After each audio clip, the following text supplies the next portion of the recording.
Hi, you're listening to Getting Real with Réal Andrews and Alex Rubina right here on your hometown station, AM 1220 KHTS. Don't forget to download your free KHTS AM 1220 app so you can take us anywhere with you. And we love to hear from you, so go ahead and give us a call at 661-298-5487, 661-298-KHTS. We got actually Coach Korn from Valencia freshman program in here, so if you've ever had a question you wanted to ask the coach, because most of us aren't available during the season, now's your chance. Or we want to hear what you're thankful for. It's Thanksgiving Day tomorrow. So listen, my name is Réal Andrews. I'm the host of this show. I'm a father. I've been doing fitness for over 35 years. It's something I'm very passionate about. A lot of people know me as an actor. I played Lieutenant Taggart on General Hospital. But, you know, I kind of bring the fitness side, the passionate side, motivational side. And I got my co-host, Alex Rubina, here. Alex, tell us a little bit about you. I've been a life coach probably for a little bit over the 20 plus years, helping people open up possibilities, help them get to the next level in life, and just love what I do. And I got a radio show on Fridays called My Conscious Dad with my 20-year-old daughter, and just helping people get to the next level. Nice. I kind of say we're the perfect 1-2 punch. You know, like I said, I'll bring the physical side, the passionate side, motivation. You bring the intellectual, you know, the spiritual and the emotional. And together we help people, we inspire people to be everything that they were created to be and beyond. I'm actually really excited about our guest today. Now, Coach Korn, we know you as Coach Korn, but how do you say your real? Is Coach Kornegay? Yes. Okay, cool. Well, the reason we've been doing a series on coaching. Hold on, we just do a little here, improvise with that. We've been doing a series on coaching the past couple of weeks, and this week we wanted to have you on because, to me, coach in the youth world is probably the most influential person next to the father or mother, you know, who's ever, you know, important in their life. I know personally my football coach was monumental. I remember a game, we'd made the championships, and all of a sudden, this very calm man, we were looking at a team of an average of 200 pounds. They wore this all-black uniform. They looked menacing. We were just happy to be in the playoffs. We had already decided we were going to be good with second place. And in the warm-up, I believe our coach picked that up, and then in the locker room, all of a sudden, he came out with this crazy, unbelievable speech, you know, putting guys up against the locker, yelling, screaming, things we'd never seen. And it was really based around, there's no such word as CANT. Go out there, take care of business. We did. We won. But I took away from that, I erased the C word in my life. And it's been very important to who I am today. So do you have anybody in your life already, Coach, kids that you had that effect on? I mean, for me, 20-something years later, I went back to my hometown, found out where Coach Henderson was living, searched him out so I could look him in the eyes and thank him. Well, absolutely. I run into kids, you know, after coaching out here for 26 years, everywhere I go. And sometimes it's hard to even recognize them because they were freshmen when I saw them, and now they're, you know, grown men. They have families, and, you know, I hang out with a lot of them, you know, as they grow older. Many of the kids that we're talking about actually coach with me. You know, Coach Finnicle back in the, 89 year, Coach Cherry, you know, I coached him. So they obviously not only enjoyed the fact of, you know, playing football for me and my staff, they came back and want to be a part of that. And I think that's great. That's awesome. Now, there's some people, I mean, you know, we know who you are, but I'm sure there's some people listening. So let's go back a little step. Why don't you tell us a little bit about, you know, why you became a coach? You know, tell us a little bit about your accolades here. We're looking at you. You got 2 10-0 seasons, which is phenomenal. So tell us a little bit about you. Well, I originally was hired back in the late 80s at Saugus High School. I lived in Agua Dulce at the time, and it was the closest school geographically. And I just happened to apply there, got the job, and I said, hey, by the way, I want to coach. It's kind of how I got into it. I played football in high school, and, I never played volleyball, which is another sport I coach. But along the way, over the 26 years, I've learned a lot. I've went to coaching clinics and picked up a lot of things. Not to mention the fact that, you know, coaching year in, year out, you learn a lot of hard lessons along the way. So there's things I know now that I early in my years would have never, figured out or, you end up losing because of things you did or did not do, and you learn those things as you go along the way. And what it does is it really tightens your focus on what's important in practice to get done, to get the kids prepared to be successful. And it's just an ongoing thing. And every year, I think I learn more. If I think I'm done learning, I think that's when it's time to get out. So it's an ongoing thing. And I continue to try to be better as a coach, and I try to coach the guys that work with me to do the same. And it's been a real successful kind of combination. Do you, Alex, you and me, we talk a lot about the why. Why, that's a big thing we talk about. So what was your why? I mean, why are you so passionate about coaching? Well, one thing, I love competing. I mean, I like to compete, and I don't like to lose, and it does happen, but that's one of the big parts that attracts me to coaching. I like the preparation and the planning, and then to see it come to fruition, in the wins, and the losses are tough, but the wins is kind of showing like the success and the hard work paying off. Also, working with the kids, it's the relationships you build. Like I said, they're lifetime relationships, a lot of these kids. The football, when you leave high school and you look back 10 years, 20 years, you remember, if you're part of a football team, you remember all the guys you played with. You go back to a reunion, first guys you gravitate to, football players. And that's kind of like that unbreakable bond, and whether it's freshmen only or they stop playing or they play on through their varsity year, it's still the guys that they'll remember. I know for me, also playing Pop Warner as a kid and then playing in high school and then watching my son play. He played locally at Canyon, and he was part of the CIF state championship. And, all those games and playing through all those years, for me, it's a profound experience to be a part of something bigger than yourself. To be a part of a team is like no other experience I've ever had. To know that your one position is a piece of the whole pie, and watching, just like I said, the last stint that my son played, watching Harry Welch put together a dynamic team of kids that were just average kids.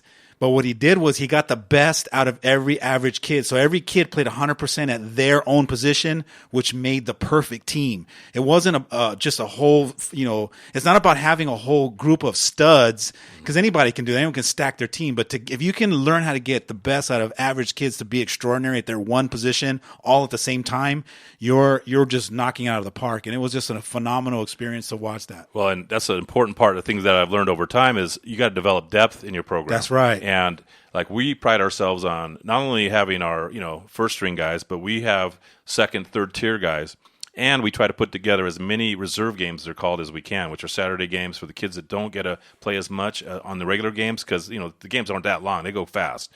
And again, in that group, when they're freshmen, they're going to grow a lot. So they may not look it as a freshman, but when you see them in 4 years, they're a guy that's going to contribute to that varsity team, their success. And there's always one or two kids that way that end up being like, big time players for the varsity. So we're big on that. We run multiple, like when we're going to offensive groups, we try to do multiple huddles, alternate. So we're getting 22 guys getting the reps instead of one huddle of 11. And I think it pays big dividends. If you've seen our reserve team play, they look very good too. They roll just like our first string guys. Yeah, that shows a strong program that you can grab a second, third string, plug him in, and he's not only playing at his peak potential, but he's rising to the first string potential. So you learn how to kind of plug and play, and you're actually building people all to the same level. Absolutely, and I'm a big believer in reps. So kids getting repetitions. So even though maybe he's not as good as the guy in front of him, he's getting the reps. So if in a pinch you got to put him in, he's at least experienced the position against other guys. And again, sometimes you have to be able to be flexible. And if he can't get it done, can't beat the guy over him, then you got to go to the next guy. But majority of our guys are ready to go. What's it like to watch a kid that you throw in, that you're waiting for him to just light it up, and he does, and then he comes to the sideline, and you see that look on his face? That's got to be like an amazing experience. Oh, yeah, that's absolutely one of the most rewarding things. He gets high fives and stuff when he makes a big play. Or, if we can get to sometimes we get to our second tier, third tier guys. Guy grabs the ball, makes a catch or makes a big run or scores a touchdown. Our guys go nuts. So it's just as rewarding as the first string group getting in there. So again, it's top to bottom guys we're trying to develop. It's got to like warm your heart to see like when they come to the sideline and their faces lit up. You probably see the 4-year-old little kid in them come out. Absolutely, right? and sometimes you almost got to force the issue. A lot of kids that never played before, which is quite a few of the freshmen, they'll kind of hold back because they're unsure. So sometimes you got to give them that little shove. Hey, you're in. And sometimes the guys got that look like, oh no, I'm not ready. But then they come off the field, and you could tell it was best experience of their life. They were just they're pumped, so they can't wait to get back in. And that's what I love most about coaching is that your job is to believe in them more than they believe in themselves. And when they actually make the big play, they look at you and inside themselves they say, "Thank you, coach, for seeing something in me that I couldn't see yet." And right. giving me that opportunity to be in the right spot at the right time and then make that play and make it be extraordinary. Right. And that's, in life it's going to be like that. They're going to be competing and they can't stand back. They got to at least give it their best shot. And so there's a lot of life lessons that football brings out in people. So I know it did for me. One of the things that I want to talk about, a life lesson, I'm going to hold on that. But one of the things, because I was blessed that I was probably there 99% of the practices. I got to sit on the sidelines. I was there in that first meeting, and I remember you, Coach Korn. You got up, you said, I'm a blue-collar kind of a coach, and you spoke, we're going to go 10-0. And I actually wore this shirt today kind of in honor of you because you kind of have that expect to win attitude. You already spoke it and you went out and created it. And it was amazing to me because I've coached and I've been on the other side.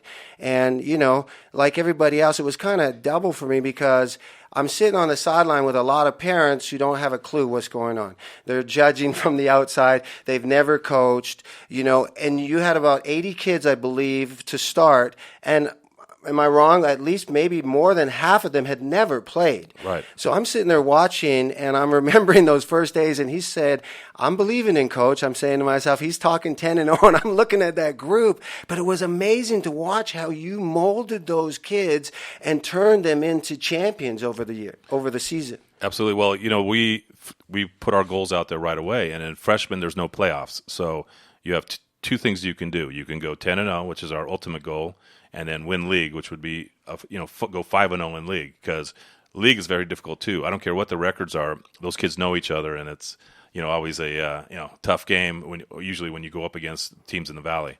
But that's our goal is 10-0, and we want to hit home as a feeling of confidence and winning. We want to establish that right away, freshman class, so it carries forward through the rest of the program as they develop into varsity players.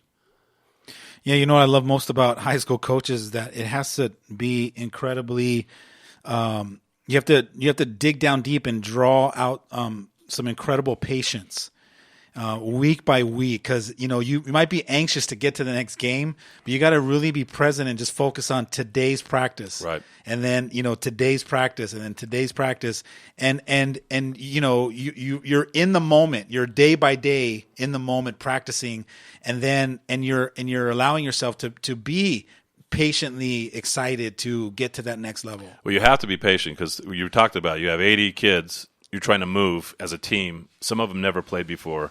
And you have to have some patience. You have to, work with them a little bit. But you also got to yell a little bit, too, because you can't waste your whole practice trying to get guys to line up. So they got to learn to drill quick. I think we do a lot of the hard work because as they go up, they already know the drill. So when they get to the next level, the JV or the varsity, they know how quick they need to move. They know what they need to do. So there's a learning curve, but there's also, like you said, some patience needs to be involved. Because we're not trying to chase anybody off. We're not going to go crazy on kids and, make them want to not come back. We want every kid to come back because, again, we don't know who the hidden gem is that maybe isn't the player now. That's right. But over 4 years will grow. You don't want them to give up on themselves. You want to still leave them always yearning for more. Like, yes, I wonder next year if I can start. You always want to dangle the carrot and lead them to believe that, of course, you can start. Yeah. All it takes is for you to flip that switch, and I'm just waiting for you to decide that the switch gets to be flipped, right? Yeah, absolutely. One of the things I say all the time is, we'll believe in you, or I'll believe in you till you believe in yourself. And one of the things that I really, from a personal level, wanted to have you on the show, being a coach, was to have an opportunity for the people that aren't coaches, the parents, to maybe get an inside look from a coach's point of view. Because I've been on the side where I was part of a major witch hunt. Okay, so and it's not a lot of fun. Right. You know, let's keep it real. That's what our show is called, Getting Real. You know, when you get the wins, you're the best. Everybody loves you. But a lot of times, the coaches, you know, especially on the sidelines, were hated. They're always judging. They always got comments. You're always doing everything wrong. How do you? I know for me, honestly, Coach Korn, I remember sitting in my office at one point, and that was probably the darkest day of my life, because, you know, I'm getting the emails, the texts, I'm hearing this and that, he's this, and they start making false things about me. And I literally broke down in tears, and I was like, what? You know, and it was a big epiphany for me. It changed my life. But have you ever had any, you know, moments like that, and how do you deal with that? Well, I learned a lesson a long time ago that I really personally don't like to talk to very many parents during the season. And I like the kids to, basically, it's between me and the kid. If the parents want to know why they are or are not playing, they should ask their kid first always. So we try to send that message, number one. Number two, I don't have a kid on the team, and I'm objectively looking at it, who was the best player in that position. And we often move kids, and they're not happy about it. Everyone thinks they're a quarterback usually when they get there, or everybody's a running back. But we move them where they think, number one, they're going to help us.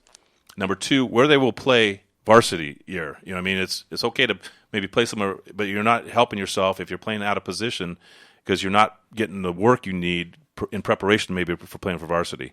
So, you know, getting the kids in the right positions, and then, you know, getting them maybe the maximum out of their ability keeps a lot of parents, I hope, in a good place. But I still have those kind of issues too. And I'll usually, if I have to, I'll sit down with the parents and talk to them and try to tell them where I'm coming from. That's awesome. Well, listen, guys, we're going to get ready to take a break. Before we do that, we're going to get the fitness tip of the week. Being that it's Thanksgiving tomorrow, here's my fitness tip for you guys. Enjoy your Thanksgiving. You know, don't stress out, guys. Do it in moderation. Don't starve yourself. It's Thanksgiving. Be thankful. You know, enjoy the day. I just, you know, I hear all kind of crazy stuff, and being in the fitness world and stuff like that. You know, hey, if you want to come down, we got a 2-hour class from 5:30 to 7:30. Burn a couple thousand calories, and then we're doing one the next day. But just enjoy the holidays in moderation. That's the key. Just in moderation. You don't want to be sitting on the couch with that feeling, we've all had it, where you feel pregnant and you can't move. So, Overload. So moderation is the key for this week, guys. You're listening to Getting Real with Réal Andrews and Alex Rubina right here on your hometown station, AM 1220 KHTS. We'll be coming right back. Thanks for listening.